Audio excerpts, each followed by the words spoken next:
ዛሬ የምነግርህ ታሪክ በቃ ምን ልበል፣ እያንዳንዱ ሙስሊም ልብ ላይ ሱብሃንአላህ ስማቸውን ዝም ብለህ ስትጠራ እያንዳንዱ ሙስሊም ሰውነቱን ይነዝረዋል፣ በደስታ ልቡ ይነፋፋል። ስለዚህ ሰው ታሪክ ሲሰማ ማለት ነው። ለምን የጀግና ሰው ታሪክ ነው፣ ዝም ብሎ ተራ አይደለም። ያኔ ከ1400 ምናምን ዓመት በፊት የሰሩትን ታሪክ ዛሬ ስታወራው በቃ ሰውነት ላይ ያለ ጸጉር በሙሉ ይቆማል። ሱብሃንአላህ። እኔ አይደለሁም ጀግና ያልኩት የሰው ልጅ አይደለም፣ ሌላውን ተውና መላኢካና መላኢካ የሚያከብረው ጂኖች የሚፈሩት ሸይጣን አጠገቡ ጋር የማይደርስ ሰው ነው። ሱብሃንአላህ። ረሱል ሰለላሁ ዐለይሂ ወሰለም ሲነግሩ ስለሳቸው ምን አሉ? ወለዚ ነፍሲ ቢየዲሂ፣ ነፍሴ በቁጥጥሩ በሆነችው ጌታ በአላህ ማያለሁኝ አሉ። ሱብሃንአላህ።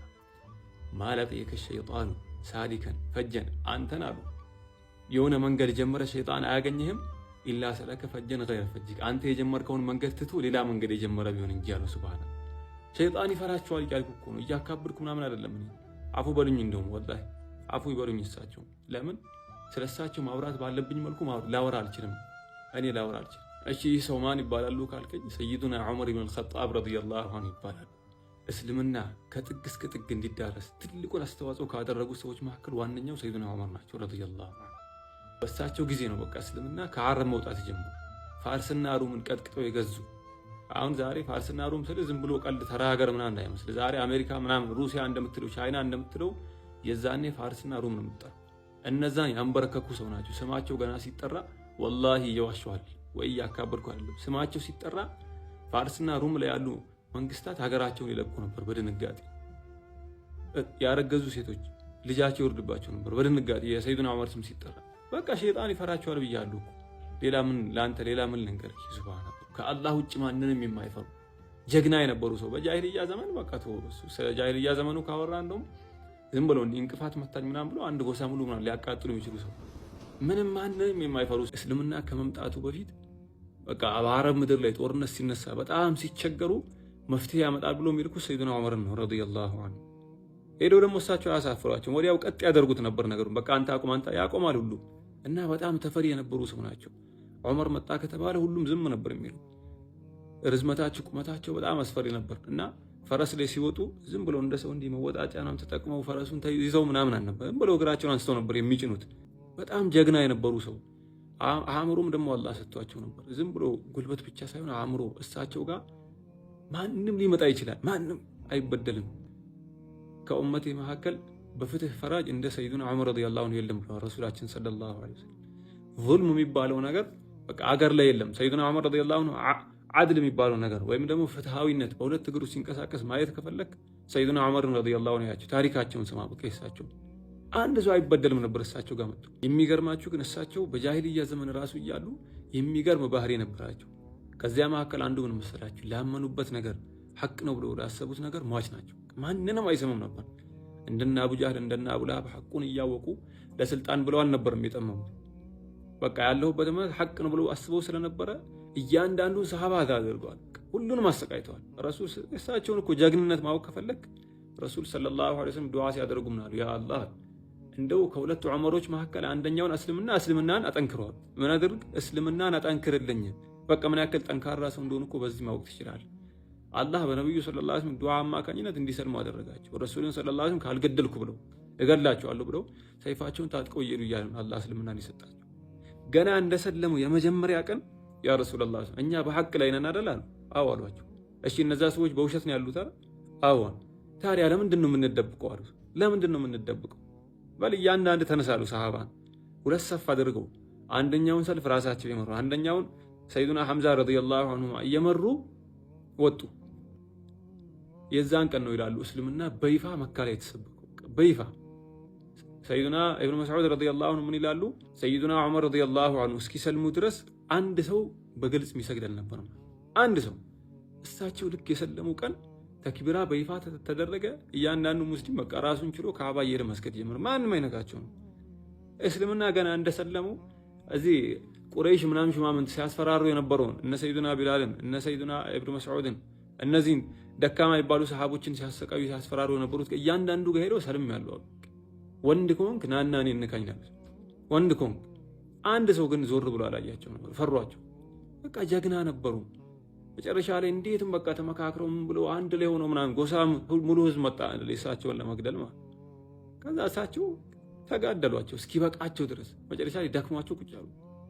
ከዛ እነሱ መተው እነሱም ደክሟቸው ነው ተሰይዱት። በቃ ሰይዱና ዑመር ረዲየላሁ ዐንሁ ወሰለ ከሆነ አንበሳ አይደል አንድ አንበሳ አይደል ብዙ አንበሳ አድርገህ ሳላቸው አንበሳም ከገለጣቸው ማለት ነው። ምናልባት ሰይዱና ወሐቢቡና ወቁረቱ አዕዩኒና ዑመር ብኑል ኸጣብ ረዲየላሁ ዐንሁ ሁለተኛው የኢስላም ኸሊፋ ረሱል ሰለላሁ ዐለይሂ ወሰለም ስለሳቸው ሲናገሩ ምን አሉ? ለው ካነ ነቢዩን ባዕዲ እንደው ከኔ በኋላ ነቢይ የለም እንጂ ነቢይ ቢኖር ኖሮ ለካነ ዑመር ይሁን ነበር አሉ። ሱብሃነላህ ከዚህ በላይ ደረጃ ከየት ታመጣልኝ ትችላለህ? ነቢይ እኮ ማለት በቃ የሰው ልጆች ሁሉ ምርጥ ደረጃ እኮ ከኔ በኋላ ነቢይ የለም እንጂ ቢኖር ኖሮ ዑመር ይሁን ነበር አሉ። በቃ አንድ የሆነ ነገር አወሩ ማለት እሳቸው አላህ ሱብሃነሁ ወተዓላ በዛ እሳቸውን ደግፎ የቁርአን አያት እንደሚያወርድበት እርግጠኛ ነው። በጣም ብዙ ወደ 15 የሚጠጉ ቦታዎች ላይ አላህ ሱብሃነሁ ወተዓላ እሳቸውን ደግፎ የቁርአን አያት አውርዷል። ከነዚያ መካከል አንዱ ምንድነው ካልከኝ የበድር ዘመቻ ከተደረገ በኋላ ረሱላችን ሰለላሁ ዐለይሂ ወሰለም በምርኮኞች ዙሪያ ከሰሃቦቻቸው ጋር መሹራ አደረጉ። 70 ምናምን ምርኮኛ ነበር የዛን እና መሹራ ሲያስደርጉ ሰይዱና አቡበክር ሲዲቅ ረዲየላሁ ዐንሁ ምን አሉ? ያ ረሱላህ እኔ አሉ እነዚህ ዘመዶቻችን ናቸው፣ የእርሶም ዘመዶች አሉ። ስለዚህ ከነዚህ ሰዎች ገንዘብ ተቀብለን ካሳ ብንለቃቸው። ዑመር ረዲየላሁ ዐንሁ አይሆንም አሉ። ገንዘብ ከነሱ መቀበል አያስፈልግም፣ ሁላችንም አቡበክር ሲዲቅ ልጁን ያዝ፣ እኔም ዘመዴን ይዛለሁ፣ ሁሉም ዘመዱን ይዞ አንገቱን ይቆረጣል። ምክንያቱም ዛሬ በቃ ለሙሽሪኮችም ለአላህም ሱብሃነሁ ወተዓላ ማሳየት አለብን፣ ልባችን ውስጥ የበላይ የሆነ እስልምና ብቻ እንደሆነ ማረጋገጥ አለብን አሉ። ሱብሃነሁ ረሱል ሰለላሁ ዐለይሂ ወሰለም ታውቃለህ፣ ወማ አርሰልናከ ኢላ ረሕመተን ሊልዓለሚን ነው። ውስጣቸው አዛኝ ነው፣ ለኡመት ይጨነቃሉ። የማንን ይመርጣሉ ብለህ ታስባለህ? የአቡበክር ሲዲቅ ረዲየላሁ ዐንሁ መረጡ። ረሱላችን ሰለላሁ ዐለይሂ ወሰለም ከዛ በኋላ ምን አሉ? ያ አቡበክር አላህ ሱብሃነሁ ወተዓላ የአንተን ልብ በዲን ጉዳይ ላይ ልክ እንደ ወተት ለስላሳ አድርጎታል። ልክ እንደ ነብዩላህ ኢብራሂምና እንደ ነብዩላህ ዒሳ ዐለይሂ ሰላም ነው። ስለ ሰይዱና ዑመር ረዲየላሁ ዐንሁ ደግሞ ሲናገሩ ምን አሉ? የአንዳንድ ሰዎች ልብ አላህ በዲን ጉዳይ ላይ ልክ እንደ ድንጋይ ጠንካራ ያደርገዋል። የዑመር ልብ እንደዛ ነው። ልክ እንደነማ እንደ ነብዩላህ ኑህና እንደ ነብዩላህ ሙሳ ዐለይሂ ሰላም ሁለቱም ምን አሉ? ያ አላህ ረቢ ላ ተዘር ዐለል አርዲ ሚነል ካፊሪን ደያራ ከሃዲ የተባለ አንድ እንዳታስቀራሉ። ነብዩላህ ኑህ ዐለይሂ ሰላም ሁሉንም አጥፋልኛ። ነብዩላህ ሙሳ ዐለይሂ ሰላም ምን አሉ? ረበና ጥሚስ ዐላ አምዋሊሂም ወሽዱድ ዐላ ቁሉቢሂም ፈላ ዩእሚኑ ሐታ የረውል ዐዛብ። አላህዬ ገንዘባቸው ሙሉ ጥርግርግ አድርግ አጥፋ፣ ልባቸውን አሽግባቸው፣ እነዚህ ሰዎች ቅጣት ያንተን ቅጣት ካላዩ በስተቀር የሚያምኑ አይደሉም፣ አጥፋቸው። እና ረሱላችን ሰለላሁ ዐለይሂ ወሰለም የዑመር ልብ እንደነዚህ ነው አሉ። በቃ በዲን ጉዳይ ላይ ማንንም የማይሰማ ነው። እና እሳቸውን ደግፎ አላህ የቁርአን አያት አወረደ። ገዛ ምን አለ? ማ ካነ ሊነቢይን አን የኩነ ለሁ አስራ ሐታ ዩስኺነ ፊል አርድ የሚለውን የቁርአን አያት አወረደ። ሰይዱና ዑመር ረዲየላሁ ዐንሁ አንድ ነገር አሉ ማለት ብዙ ጊዜ ነው። ነብዩ ሰለላሁ ዐለይሂ ወሰለም ሚስቶቻቸው ራሱ ሒጃብ እንዲያደርጉ መጀመሪያ መፍትሄ የሆኑት እሳቸው ናቸው። የድኹሉ ዐላ ኒሳኢከ አልበሩ ወልፋጅሩ ለው አመርተሁነ ቢልሒጃብ። ምን አለ እንደው የእርሶ ሚስቶች ጋር እኮ ሙእሚኑም ፋጅሩም እየገባ ነው ዝም ብሎ እንደው ሒጃብ ቢያደርጉ ምን አለ ሲል አላህ ሱብሓነሁ ወተዓላ አያቱል ሒጃብ ነው። በቃ እርግጠኛውን የሆነ ነገር እሳቸው ካሉ ያወርዳል አላህ ሱብሓነሁ ወተዓላ። ያኔ የረሱላችን ሰለላሁ ዐለይሂ ወሰለም ባልደረቦች ሰሃቦች ወደ መዲና ሲሰደዱ ሁሉም በድብቅ ነበር የተሰደዱት። ምክንያቱም እዛ ሙሽሪኮች አይፈቅዱላቸውም ነበር እንዲወጡ፣ አዛ ያደርጓቸዋል፣ ያሰቃዩአቸው ነበር። አንድ ሰው ግን አለ በቃ በህይወቱ አላህ ሱብሓነሁ ወተዓላ ሲፈጥረው ከሐቅ ተቃራኒ ለሚቆሙ ሰዎች በቃ ታዛዥ እንዳይሆን አላህ አድርጎ የፈጠረው ሰው አለ። ምንም ከአላህና ከመልእክተኛው ሰለላሁ ዐለይሂ ወሰለም ለማንም ዝቅ የማይል መፍራት የሚባል ነገር አላህ ያልፈጠረበት ሰው ሰይዱና ዑመር ብኑል ኸጣብ ረዲየላሁ ዐንሁ ገና ለመሰደድ ሲያስቡ ምን አደረጉ?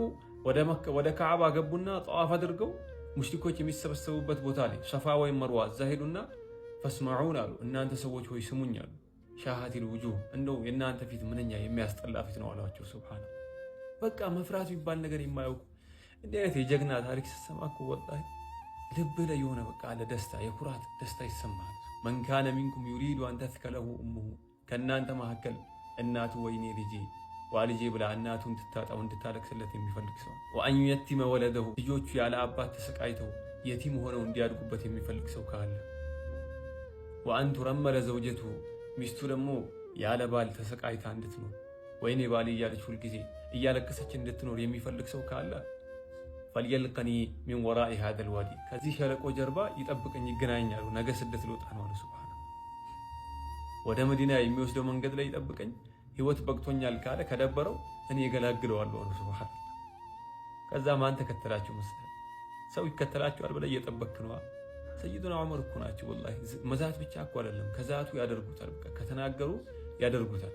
እንደሚያደርጉት ስለሚያውቁ አንድ ሙሽሪክ አልተከተላቸውም። አንድ ሙሽሪክ አንተ እኮ ሰይዱና ዑመር ረዲየላሁ ዐንሁ ጋር ስትሄድ እኮ የሆነ ታሪክ ለመጠየቅ ስትሄድ እንደ ማንኛውም ሰው ስትጠይቃቸው ታሪክን ስለሚያውቁ ብቻ አይደለም ታሪክን ስለሰሩም ጭምር ነው የምትጠይቃቸው። ከተናገሩ እንደሚያደርጉት ስለሚያውቁ አንድ ሙሽሪክ አልተከተላቸውም። ሱብሃን ከሳቸው ጋር ጓደኛቸው ብቻ አያሽ አንተ ጀግና ጓደኛ ይኖረ ወላሂ ጀግና ጓደኛ ይኖረ ከደረቱ ነፍቶ ከሳቸው ጋር ማንንም ሳይፈራ ነው ስደት ወጥቶ